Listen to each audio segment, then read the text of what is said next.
అంటే మీకు తేజ ఎప్పటి నుంచి తెలుసు? 21 ఇయర్స్ నుంచి. ఏమవుతాడు తేజ మీకు? మేమిద్దరము ఒకే దగ్గర ఉన్నాము, ఫ్రెండ్, ఒక అక్క, ఒక చెల్లె, అన్ని బంధాలతోటి మేము ఉన్నామమ్మా. బాబు పాప కూడా మా పిల్లలు కూడా ఉన్నారు కదా, వాళ్ళ అన్న చెల్లెలు అక్క చెల్లెల్లాగా వాళ్ళ చదువు వాళ్ళు అన్నీ సపోర్ట్గా అందరు కలిసి ఇట్లా చదువుకోవాలని నేర్పించి ఇంట్రెస్ట్. తేజకి చిన్నోళ్ళు, మా పిల్లలు పెద్దవాళ్ళు, వాళ్ళకు ఇట్లా చేసుకోవాలని సపోర్ట్గా చేసిరు వాళ్ళు. ఎలాంటి వాడు తేజ? చాలా మంచోడు, స్మైల్, ఇంకా మనం ఏం చెప్పినా కూడా నవ్వుతూ ఉంటాడు, ఏ పని చెప్పినా కూడా కాదు అన్నాడు, చేస్తుంటాడు. మనం చెప్పకుండా కూడా ఏం చేయాలంటే అంటాడు. అవి మాత్రం మాకు బాగా ఉన్నది. అంతా మా ఫ్యామిలీ అసలు మేము 10 మెంబర్స్. మా అక్కలు అయితే ఇంక ఏడుస్తున్నారు. మా అక్కల్ని కూడా ఎంత బాగా చూసుకునేది. మా ఫ్యామిలీలో వీళ్ళొక నెంబరు. ఈ సువర్ణ పిల్లలు అంటే మా ఫ్యామిలీ నెంబర్ చంద్రమౌళి. వాళ్ళకంటే మా వాళ్ళతోటి ఎక్కువ ఉంది. ఈ 20 ఇయర్స్ నుంచి నల్గొండలో కలిసేమి ఉన్నాము. వచ్చిన తర్వాత హైదరాబాద్లో కూడా మళ్ళీ నేను వచ్చిన 6 monthsకి తీసుకొచ్చినాము హైదరాబాద్. వాళ్ళ బాబు ఇంజనీరింగ్ చేస్తుండే తేజ. అయితే ఆమె అక్కడ ఉంది. ఇంకా పాప 10th అయిపోలేదు ఉన్నది. ఇక మా ఇంట్లో 4-5 నెలలు ఉంచుకున్నాను, దగ్గర ఉంచుకొని చదివిస్తుంటే ఇంకా సువర్ణ నువ్వు కూడా ఇక్కడ వచ్చేసి బాబు పాప ఇక్కడ చదివించుకో అంటే వచ్చేసిరు వాళ్ళు. ఇంకా తేజ శివాచార్ని నీతో ఇప్పుడు మాట్లాడాడు, వీడియో కాలా లేకపోతే నార్మల్ కాల్? అవుతుంది మాట్లాడి. కాకపోతే ఈ మధ్య కొద్దిగా టైం నాకు కూడా అంకుల్ లేక నాకు పరిచయాలు కొన్ని ఉండి నాకు సపోర్ట్ ఇచ్చి 2 years నుంచి ఈమె నాకు సపోర్ట్గా ఉంది. 2 years అయింది అంకుల్. నేను కూడా కోలుకోలేదు. మేము కూడా ఇట్లా చిన్న జ్వరానికి చనిపోయింది, డెంగ్యూ జ్వరం వచ్చి అంకుల్ డెంగ్యూ జ్వరం. ఈ ఆంటీ వాళ్ళు అంకుల్ వాళ్ళే మాకు సపోర్ట్గా, మా ఫ్యామిలీల కంటే వీళ్ళే ఎక్కువ చూసుకున్నారు మాకు. ఆమె నాకు ధైర్యం చెప్పేది. ఇప్పుడు ఆమె కోల్పోయింది మొత్తం. కోల్పోలేదులే ఆంటీ, మీరు కూడా ఆమెకి ధైర్యం మీరు చెప్పాలి. ఇప్పుడు అదే మనకు హెల్ప్ చేసిన వాళ్ళకి వాళ్ళకు కూడా ఇట్లా అవుతుంది ఏందని మా బాధ మాకున్నది. ఇప్పుడు మాకు హెల్ప్ చేసిరు ఎన్ని రోజులు, వాళ్ళకు రాకూడదు కదా మనలాంటి అనేది నాకు మనసులో పడ్డది. ఎంతైనా మీదొక ఎత్తు అయితే వాళ్ళది ఇంకో ఎత్తు అండి. కొడుకు చాలా అదే అంటున్నా. వాళ్ళకి ఈ బాధ వచ్చిందంటే అసలు మేము ఎంతసేపు కూడా లోపలికి రాలేకపోయాను. మా బాబు కూడా ఆంటీ నేను ముఖం చూడనని అసలు మొత్తం ఇండే ఉండు మొన్నగానే రాలేకపోయిండు బాబు.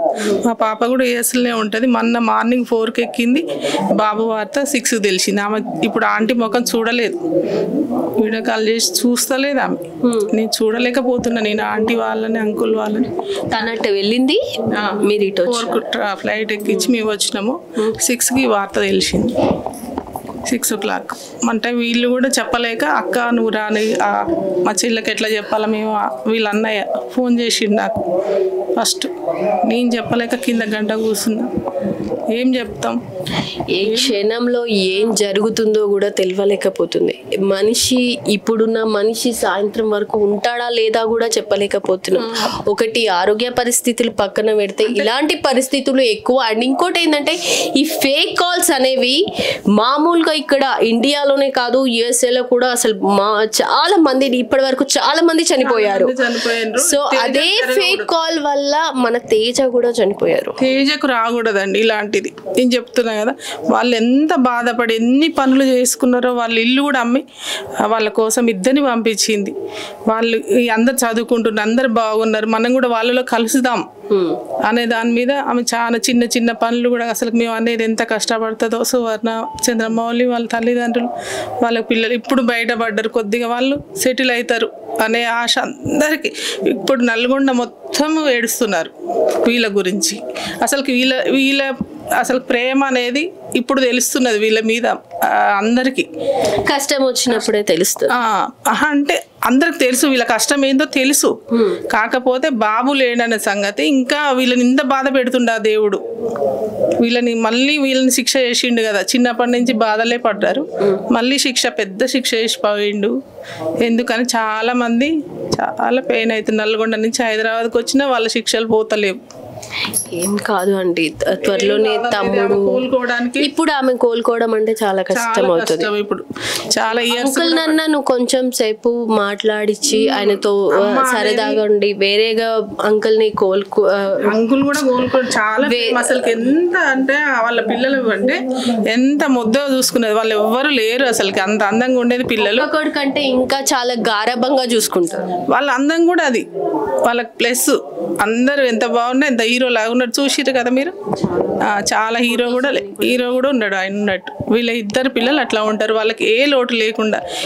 వాళ్ళు ఎంత కష్టపడ్డా కానీ వాళ్ళకి కనీసం 9 o'clock వచ్చి బిర్యానీ తినిపించుకొని పండు పెట్టుకునేది, బయట నుంచి తెచ్చేయను. అలా పిల్లలకి అంత బాగా చూసుకున్నారు. మేము అనేది మేమంతా ఉన్న మేము తినలేము, మీరు మంచిగా పెడుతున్నారు మీ పిల్లలకి. మా పిల్లలకి మేము పెట్టలేదు చెప్తున్నా కదా. వాళ్ళంతా బాగా చూసుకునేది వాళ్ళ పిల్లలు. ఈరోజు వాళ్ళు పెయిన్ పెట్టిరంటే వాళ్ళు ఎంత బాధపడాలి. మనం ఒకటి తలిస్తే దైవం ఇంకొకటి తలుస్తుంది. పిల్లల్ని కంటాం గాని పిల్లల రాతల్ని కనలేము మనం. రాత కాదండి, ఇది రావద్దండి వాళ్ళకి, ఆ ఫ్యామిలీకి రావద్దండి. లక్షల మంది అమెరికాలో, అందులో ఎవరికి వచ్చినా కూడా మేము అందరికి బాధనే ఉంటుంది. కానీ మేము కల్లారా చూసినాం కదా వీళ్ళ బాధ, ఆ బాధ ఇంకా పెద్దగా అయిపోయింది. కానీ ఆంటీని దగ్గరుండి ఒక తమ్ముడు వచ్చేంత వరకు దగ్గరుండి తనని ఏడ్చకుండా కొంచెం తను ఇంకా డిప్రెషన్ కాకుండా దయచేసి చూసుకోండి. మీరు దయచేసి కాదు, నేనే చూసుకుంటానని చెప్తున్నా. వాళ్ళ పాపను కూడా మా పాపనే ఉంచుకుంటుంది, ఎవరి దగ్గర పోకుండా. అమెరికాలో ఉంటే మాత్రం నేను ఆమెకు సపోర్ట్ ఇచ్చిన, జాబ్ వచ్చిందాక మా పాపని అన్ని చూసుకుంటుందని ధైర్యం కూడా చెప్తున్నా నేను. ఎవరు చూసుకోకుండా ఏం లేదు. మా అమ్మాయి దగ్గర ఖర్చు నువ్వేం భయపడకు, ఇంకా ఇన్ని రోజులు ఏం పెట్టినా ఇప్పుడు కాకపోతే వేరే ఎప్పుడైనా సంపాదించుకోవచ్చు. ధైర్యం అనేది మాకు తెలుసుగా. పెయిన్ వాళ్ళ నాన్న చనిపోయింది, ఇప్పుడు 2 years నుంచి ఆమె కోలుకుంటలేదు. మా పాప డెంగ్యూ జ్వరం వస్తే మీరు తీసుకపోలేదు, చంపిరు మీరు అంటది ఇప్పటికీ.